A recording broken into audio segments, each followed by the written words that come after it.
श्री स्वामी समर्थ. ओम नमः शिवाय. हर हर महादेव. भगवान भोलेनाथांच्या कृपेने तुमच्या सर्व इच्छा मनोकामना पूर्ण हो. उद्या आहे नारळी पौर्णिमा, श्रावण पौर्णिमा. तसेच या दिवशी रक्षाबंधनचा सण देखील साजरा केला जातो. त्यामुळे या दिवशी जर आपण काही उपाय केले, काही सेवा केल्या तर त्या खूप म्हणजे खूप प्रभावी ठरतात. रक्षाबंधन हा हिंदू धर्मातील एक महत्त्वपूर्ण सण आहे, जो भाऊ बहिणींच्या पवित्र नात्याचे प्रतीक मानला जातो. श्रावण महिन्यातील पौर्णिमेला हा सण साजरा केला जातो. या दिवशी बहिणी आपल्या भावाच्या हातावर राखी किंवा राखी धागा बांधतात आणि त्याच्या दीर्घ आयुष्याची, सुख समृद्धीची प्रार्थना करतात. भाऊ देखील बहिणीच्या सुरक्षेची, सन्मानाची आणि आयुष्यभर तिच्या पाठीशी उभे राहण्याची प्रतिज्ञा करतो. रक्षाबंधनच्या मागे अनेक पौराणिक आणि ऐतिहासिक कथा देखील प्रचलित आहे, ज्यामुळे या सणाचे महत्त्व अधिक वाढले जाते. राखी बांधताना अनेक वेळा बहिणी धाग्याच्या 3 गाठी बांधतात. हे अनेकांनी पाहिलं असेल, पण त्या 3 गाठींचं धार्मिक आणि भावनिक महत्त्व देखील आहे. या गाठी केवळ एक समारंभाचा भाग नसून त्या त्रिदेव ब्रह्मा, विष्णू आणि महेश यांचं प्रतीक मानल्या जातात. पहिली गाठ ब्रह्मदेवांना समर्पित असते, जे सृष्टीचे निर्माता मानले जातात. या गाठीमुळे जीवनात सकारात्मकतेची सुरुवात होते. दुसरी गाठ भगवान विष्णूंना अर्पण केली जाते, जे पालनकर्ते आहेत. त्यामुळे भावाच्या रक्षणासाठी, त्याच्या चांगल्या आरोग्यासाठी आणि समृद्धीसाठी ही गाठ बांधली जाते. तिसरी गाठ महादेवांना समर्पित असते. हे शिवशक्तींचं प्रतीक असून वाईट शक्तींपासून रक्षण आणि जीवनातील अडचणी अडथळे दूर देखील करत असतात. आता या दिवशी आपल्याला काही उपाय करायचे आहे. भरपूर वेळा आपल्या आयुष्यामध्ये अनेक अडचणी, अडथळे, संकटे असतात आणि ते काही संपायचं नाव घेत नाही. आता संकट येणारच नाही असं तर होणार नाही, पण आपण संकटाचा वेग मात्र नक्कीच कमी करू शकतो. तसेच आपण मेहनत तर घेत असतो, पण मेहनतीचे देखील आपल्याला पाहिजे तसे फळ हे काही केल्या मिळत नाही. मग आपल्या कष्टाला नशिबाची साथ मिळण्यासाठी, आपल्या आयुष्यातील दुःख, दारिद्र्य, गरिबी दूर होण्यासाठी, तसेच प्रत्येक आईवडिलांची इच्छा असते की आपल्या मुलांची प्रगती व्हावी. अभ्यासात असेल किंवा नोकरीत असेल, कोणत्याही क्षेत्रामध्ये त्याने मागे राहू नये. पण पाहिजे तसे होत नाही. मुलं अभ्यास तर करतात, पण त्यांना पाहिजे तसे मार्क्स मिळत नाही किंवा त्यांच्या अभ्यासामध्ये लक्ष लागत नाही किंवा वाईट संगत देखील लागलेली असते. मुलांचा विवाह जुळून येत नाही, त्यांना मनाजोगती नोकरी मिळत नाही किंवा घरामध्ये संतान प्राप्ती होत नाही. अशा अनेक समस्या आपल्या घरामध्ये असतात. तर या सर्व समस्या दूर होण्यासाठी आपण या पौर्णिमेच्या दिवशी काही उपाय करायचे आहे. तर कोणते उपाय करावे, कोणत्या सेवा कराव्या हे जाणून घेण्यापूर्वी तुम्ही ऑलराऊंडर या मराठी यूट्यूब चॅनलवरती नवीन असाल तर चॅनल लाईक करा व सबस्क्राईब देखील करा. कमेंटमध्ये श्री स्वामी समर्थ किंवा हर हर महादेव लिहायला विसरू नका, जेणेकरून आपल्याला देखील भगवान भोलेनाथांचा आशीर्वाद हा प्राप्त होईल. आता या पौर्णिमेच्या दिवशी आपल्याला हे जे काही उपाय आहे तर ते उपाय संध्याकाळी करायचे आहे. अगदी संध्याकाळी दिवे लागण्याच्या वेळेस जरी तुम्ही हे उपाय केले तरी पण चालेल. तर सर्वात प्रथम देवघरामध्ये एक दिवा लावायचा आहे, कारण की जेव्हा एखाद्या प्रसन्नमय मंगलमय वातावरणामध्ये आपण एखादा उपाय करत असतो तर तो उपाय नक्कीच फलदायी, सफल हा ठरत असतो.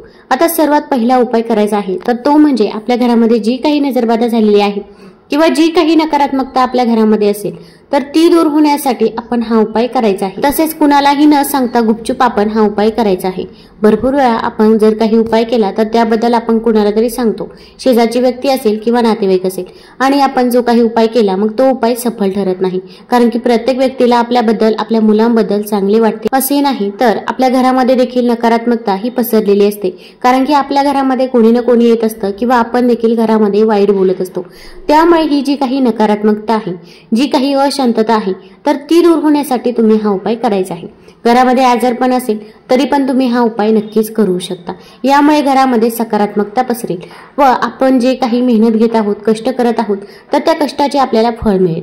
आता या उपायासाठी आपल्याला पिवळी मोहरी घ्यायची आहे. आता जिथे पूजेचं साहित्य मिळतं तिथे पिवळी मोहरी तुम्हाला सहज मिळून जाईल, किंवा अगदी गुरुपुष्यामृतच्या दिवशी जरी तुम्ही पिवळी मोहरी खरेदी केली असेल तर ती पिवळी मोहरी घेतली तरी पण चालेल. आता ही पिवळी मोहरी घ्यायची आहे आणि हीच पिवळी मोहरी आपण घरातील सर्व व्यक्तींवरून उतरून टाकायची आहे. मग घरातील लहान बाळ असो किंवा वृद्ध व्यक्ती असो, प्रत्येकावरून आपण ही पिवळी मोहरी उतरवायची आहे.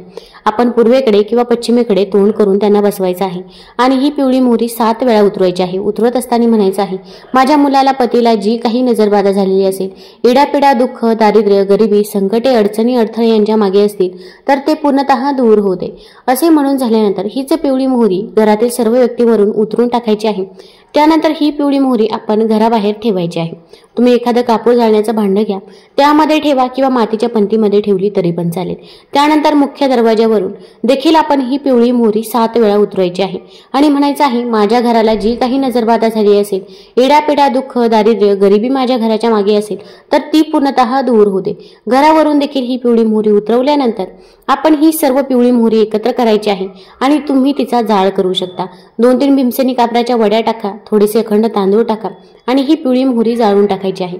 यामुळे आपल्या घरामध्ये जी काही नकारात्मकता आहे तर ती नकारात्मकता दूर होण्याचं काम होतं। तसेच आता तुम्हाला जाणे शक्य नसेल तर अशा वेळेस तुम्ही अगदी घराबाहेर जायचं आहे आणि एखाद्या रिकाम्या जागी आपण ही पिवळी मोहरी टाकून द्यायची आहे किंवा एखाद्या झाडाखाली जरी पिवळी मोहरी टाकली तरी पण चालेल। तसेच जर जाळल्यानंतर ही पिवळी मोहरी अर्धी राहिली तर ती देखील आपण वाहत्या पाण्यामध्ये प्रवाहित करायची आहे। ही पिवळी मोहरी टाकायला जातो तेव्हा देखील कुणासोबतही बोलायचं नाही। तसेच पिवळी मोहरी टाकून येतो तेव्हा देखील कुणासोबतही बोलायचं नाही। आल्यानंतर हातपाय स्वच्छ धुवायचे आहे आणि त्यानंतर तुमची जी काही कामे आहे तर ती कामे तुम्ही करू शकता। आता या दिवशी आपण आपल्या भावाची देखील दृष्ट काढायची आहे। भावाला जी काही नजरबाधा झालेली आहे तर ती दूर करायची आहे। प्रत्येक बहिणीची इच्छा असते की आपल्या भावाची प्रगती व्हावी, त्याला प्रत्येक कामामध्ये यश मिळावे। यासाठी आपण भावाला राखी बांधण्याच्या अगोदर थोडे तुरटीचा खडा घ्यायचा आहे आणि हा तुरटीचा खडा आपण भावावरून 7 वेळा उतरवायचा आहे। उतरत असताना म्हणायचं आहे, माझ्या भावाला जी काही नजरबाधा झालेली असेल, इडापिडा, दुःख, दारिद्र्य, गरिबी, संकटे, अडचणी, अडथळे माझ्या भावाच्या मागे असतील तर ते पूर्णतः दूर होऊ दे। त्यानंतर हा तुरटीचा खडा आपण जाळून टाकायचा आहे। मग भीमसेनी कापराच्या वड्या घ्यायच्या आहे आणि त्यामध्ये आपण हा तुरटीचा खडा ठेवायचा आहे। कापूर जाळण्याच्या भांड्यामध्ये या वस्तू ठेवा आणि हा तुरटीचा खडा जाळून टाकायचा आहे। यामुळे आपल्या भावाला जी काही नजरबाधा झालेली असते तर ती दूर होण्याचं काम होतं। त्यानंतर आता या दिवशी आपल्याला एक दिवा देखील प्रज्वलित करायचा आहे। आता पिंपळाच्या झाडाजवळ दिवा प्रज्वलित करायचा आहे आणि ज्यांना पिंपळाच्या झाडाजवळ दिवा प्रज्वलित करणे शक्य नसेल तर त्यांनी काय करावे हे देखील मी तुम्हाला पुढे व्हिडिओमध्ये सांगणार आहे। त्यामुळे व्हिडिओ स्किप न करता शेवटपर्यंत जरूर बघा। आपण कणकेचा चौमुखी दिवा बनवून घ्यायचा आहे। कणिक मळत असताना त्यामध्ये मीठ टाकायचं नाही, चिमूटभर हळद टाकायची आहे। त्यामध्ये मोहरीचं तेल टाकावं, दुहेरी वातीचे एक वात करायची आहे। आता या 4 वातींना हळदी कुंकू लावायचं आहे, मोहरीचं तेल टाकावं आणि हा दिवा घेऊन आपण पिंपळाच्या झाडाजवळ जायचं आहे। पिंपळाच्या झाडात स्वतः भगवान श्रीकृष्ण वास करतात असे श्रीमद भगवद्गीतेत त्यांनी स्वतः सांगितले आहे। अर्जुनाला उपदेश करताना श्रीकृष्ण म्हणाले की अश्वत्थम वृक्ष, ज्याचे वर्णन गीतेच्या 10व्या अध्यायात केले आहे। याचा अर्थ सर्व वृक्षांमध्ये मीच पिंपळ वृक्ष आहे, म्हणजे स्वतः भगवान श्रीकृष्ण श्री विष्णू पिंपळाच्या झाडामध्ये वास करतात। स्कंद पुराण या धार्मिक ग्रंथातही या झाडाचा उल्लेख आढळतो, ज्यामध्ये या वृक्षाला भगवान विष्णूंचे संपूर्ण रूप मानले गेले आहे। पिंपळाच्या झाडाच्या मुळाशी भगवान विष्णू वास करतात, श्रीकृष्ण त्याच्या खोडात आणि नारायण स्वतः फांद्यांवर वास करतात। तसेच जिथे भगवान विष्णू असतात तिथे माता लक्ष्मी देखील वास करत असते। पिंपळाच्या झाडाजवळ जायचं आहे, तिथे आपण शुद्ध जल अर्पण करायचं आहे। तसेच हा कणकेचा चौमुखी दिवा देखील तिथे आपण लावायचा आहे। आपण त्याखाली आसन देखील द्यायचं आहे। पिंपळाचं पान खाली ठेवायचं आहे, त्यावरती थोडेसे अखंड तांदूळ ठेवायचे आहे। तांदळावरती हळदी कुंकू अर्पण करावं आणि त्यावरती हा आपण कणकेचा चौमुखी दिवा ठेवायचा आहे। आता या दिव्यामध्ये आपण मोहरीचं तेल टाकलेलं आहे, त्याचसोबत थोडेसे काळे तीळ देखील आपण त्या दिव्यामध्ये टाकायचे आहे। दिव्याला हळदी कुंकू लावायचं आहे, फूल व्हायचं आहे आणि आपण तिथे बसून आपल्या पूर्वजांचं देखील स्मरण करायचं आहे, कारण की पिंपळाच्या झाडामध्ये आपल्या पूर्वजांचा देखील वास असतो। आपण म्हणायचं आहे, माझ्याकडून जर काही चूक झाली असेल, घरातील लहान्याकडून मोठ्यांकडून जर काही चुका झाल्या असतील तर त्याबद्दल आम्हाला माफ करावे, पण इथून पुढे आमच्याकडून जशी सेवा होईल तशी सेवा आम्ही तुमची नक्की करू, असे आपण आपल्या पूर्वजांना म्हणायचं आहे। तसेच आपल्या पूर्वजांना मोक्ष प्राप्त व्हावा, त्यांच्या आत्म्याला शांती मिळावी यासाठी देखील प्रार्थना करायची आहे। ओम पितृदेवताय नमः आणि ओम शनिदेवाय नमः या मंत्राचा 11 वेळा जप करायचा आहे। त्यानंतर पिंपळाच्या झाडाला आपण 11 प्रदक्षिणा करायच्या आहे। 11 प्रदक्षिणा करत असताना आपण ओम नमो भगवते वासुदेवाय, ओम नमो भगवते वासुदेवाय या मंत्राचा जप करायचा आहे। प्रदक्षिणा करून झाल्यानंतर पिंपळाच्या झाडाला आपण आपला उजवा हात लावायचा आहे आणि आपली जी काही इच्छा आहे, मनोकामना आहे तर ती तिथे व्यक्त करायची आहे। कठीणातील कठीण कोणतीही इच्छा असो तर ती तिथे तुम्ही नक्कीच व्यक्त करू शकता। यामुळे आपली कितीही कठीण इच्छा असो तर ती देखील पूर्ण होते असे म्हणतात। अगदी घरामध्ये संतान प्राप्ती होत नाही किंवा विवाह जुळून येत नाही, जे काही आहे तर ते मनापासून आणि श्रद्धेने आपण पिंपळाच्या झाडाजवळ व्यक्त करायचं आहे। आता यानंतर आपण घरी तुळशीजवळ देखील एक दिवा लावायचा आहे। एक प्लेट घ्यायची आहे, प्लेटमध्ये थोडेसे अखंड तांदूळ टाकायचे आहे आणि त्यावरती हळदी कुंकू अर्पण करावं। त्यावरती आपण मातीची पंती ठेवायची आहे, त्यामध्ये शुद्ध तूप टाकायचं आहे। शुद्ध तुपाचा दिवा या दिवशी आपण आवर्जून तुळशीजवळ प्रज्वलित करायचा आहे। तसेच त्या दिव्यामध्ये चिमूटभर हळद देखील टाकायची आहे। हळद ही भगवान विष्णू माता लक्ष्मीला अत्यंत प्रिय आहे। त्यानंतर ओम महालक्ष्मी नमः या मंत्राचा जेवढ्या वेळा शक्य होईल तेवढ्या वेळा जप करावा। तसेच ओम नमो भगवते वासुदेवाय या मंत्राचा देखील आपण 11 वेळा जप करायचा आहे। त्यानंतर आपली जी काही इच्छा आहे, मनोकामना आहे तर ती तिथे तुळशी मातेसमोर व्यक्त करायची आहे। अगदी तुम्ही सकाळी आणि संध्याकाळी देखील तुळशीजवळ असा दिवा आवर्जून प्रज्वलित करायचा आहे। तुम्हाला जर हा व्हिडिओ आवडला असेल तर आपल्या ऑलराऊंडर या चॅनलला लाईक करा, सबस्क्राईब करा। धन्यवाद।